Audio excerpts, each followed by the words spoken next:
Fed Chair Janet Yellen moves the Fed closer to a December rate hike, and gold extends losses and now is hovering around a 5.5-year low this Wednesday. Joining us now to talk precious metals is iiTrader's Bill Baruch. Bill, thanks so much for joining us from Chicago. Thanks for having me on again. So, Bill, let's start by taking a closer look at Yellen's speech today. Are you surprised that the central bank is leaning towards tightening, especially ahead of the holidays here? No, I'm not surprised at all. Listen, we have low unemployment. We have GDP, well above 2% this quarter, well 3.9 previous quarter. I mean, you look at those right there. I mean, we have reasons to start to move these rates up. Now, yeah, the timing is a little bad, but they've waited this out. They had an opportunity in June, they didn't, and then now it's come time. We had a great payroll report last month, and I expect a good one this month. When you look at all of this as a whole, we are just lifting this off just a quarter of a point, assuming that they do only a quarter point.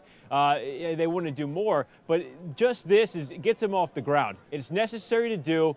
I mean, right now, there isn't any inflation, and that's what's holding it back. But at the same time, there isn't a lot of there's no wage growth, no significant wage growth, right. And it's okay not to have the wage growth as long as there's no inflation. But the thing is, with all the central banks around the world, they have been trying to spark inflation, and inflation is going to come out of nowhere before people know it.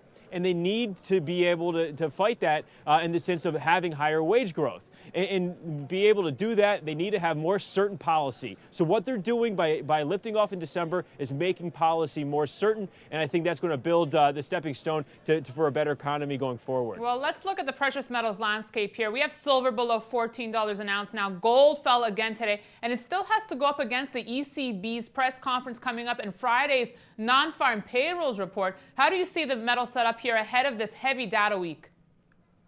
You mentioned the ECB, and that I think is very important too. With the Fed liftoff, just to backtrack there for a second, you have China implementing more stimulus. You have the ECB talking about implementing more stimulus. So they're taking some of the brunt off the shoulders of the Fed in the U.S. in order to make it an easier path. But back to discuss this week, I think tomorrow's ECB is going to be pretty big. They've really painted themselves in a corner, pricing in that they're going to introduce some new measures. Now, they really should at this point. Inflation data out of Europe this morning missed expectations, and I think as well that signals that they're going to do something. Now, the non-farm payroll report on Friday is going to be big. 200,000 is that expectation level, and that's right that line in this sand that we look at to show growth. Or if it fails 200,000, that would be a failure. But I don't think that's going to happen. I think we'll have another good number. All right, Bill. Well, we have a few bank forecasts that came out this week. SocGen, Citi, among others, now calling for gold to fall below 1,000 in 2016. Could this be the new reality? I love to see this because sentiment is getting so bearish. And, our downside target for the last couple of years has been 1033 to 1045. And we haven't changed that. We are getting very close, 1049 today. And I love to see sentiment start to get so one-sided. There are several key technical indicators, about 5 of them, technical and then a couple fundamental that we're looking at. Now, some of this is proprietary, I can't get into here, but one thing I really want to look at is back in 2011 when gold put in a high of about $1,900. Excuse me. Now, that high up there, everybody was so bullish. Fed had started doing the QE2, and then possibly talks of QE3 were already out there. Every central bank around the world was going to have to do this, everybody thought. Now, everybody was so absolutely bullish. Gold was going through the sky.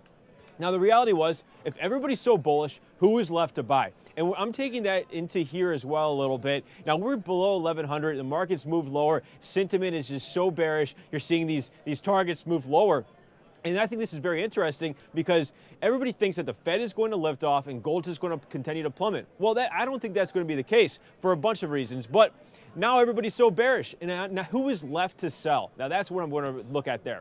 Good thoughts, Bill. Finally, just some thoughts from you on the U.S. dollar. Do you think we'll see a correction anytime soon here? Right now, we're back at the March highs, 100.70. Excuse me. And now that level up there, I think is very critical. I've been looking at the 102 level for a long time, and I think the market can get there. Now, what's going to put it there? It's not going to be the U.S. It's going to be Europe. You look at the dollar index. The dollar index is about 60 to 70% or so euro. Now, the ECB, if they implement further stimulus, I think a lot of that is already priced in here, but it's their path over the next year that will push the dollar higher. I'm looking at the Fed to lift off, and then I think the dollar will go higher because of that. But again, a lot of this is already going to be priced in, and a lot of the bulls are already in the market looking at the dollar. And something I'm looking at for myself, I look at it as the meat in the middle. I've been bullish the dollar for the last 2 years, and I'm looking at it as the meat in the middle in this market that I've already caught. I think there's still some upside, and I may look to play that, but I don't want to be caught if this thing starts to top out. Yeah, my opinion may change, just depending how things play out. But I do think the 102 level, that's the 618 retracement on the 10 to 15-year downtrend chart, is going to be a tough level for this dollar to break out above. All right, Bill, thanks so much for joining us today. Thanks a lot for having me. And thanks for watching this edition of the Kitco Gold Report. We'll see you tomorrow.